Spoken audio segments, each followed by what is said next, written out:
adigoo xiriir ila leh ayaan haddana kaa baqa aniga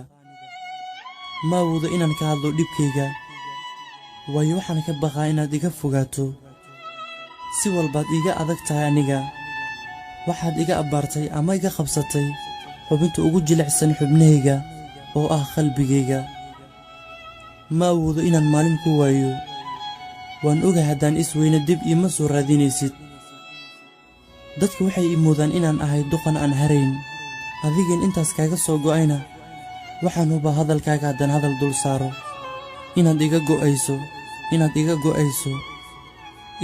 go'ayso anigoo og inaad raadinayso qaladkayga aadna rabto inaad iga harto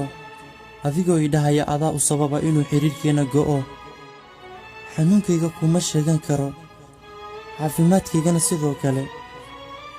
dadka isjecel waxay qaybsadaan dhib iyo dheef jacaylka sidiisaba xujo ma lahan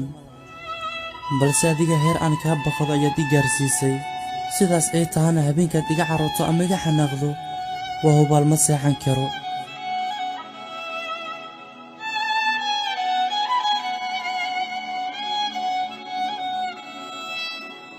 oo indhahayga isma qabtaan xanuunkayga cidaan u sheegto ma lahan cid dareemi kartana ma jirto ilaa qof nuucayga mooye anigoo og inaan agtaada ka liito ayaan haddana xiriirkaaga ku faraxsanahay maxaan kaaga heli la'ahayd naxariista dadka kale aad u fidiso aniga cadowgaaga maanahay waxaan kaa codsanayaa maalin keliya inaad dareento bini'aadannimada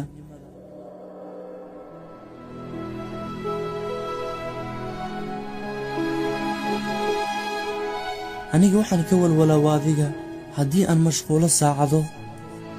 waxaan idhaahdaa amay kaa carrootay amay kaa aamusi doontaa iyo wax la mida adiga markaad ogaatay inaan si dhaba kuu jeclahay aniga ayaad iga yeelatay sidaad doonto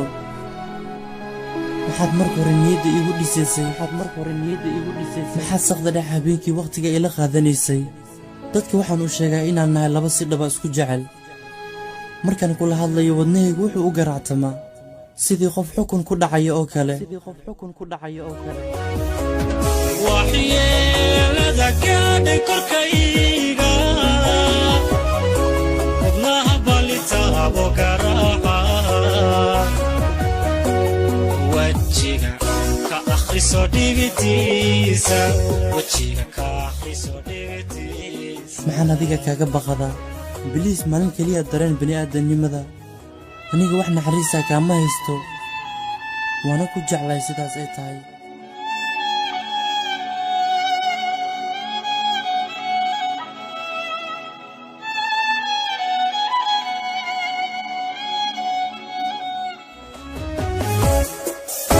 وهي والبهار كجعيلك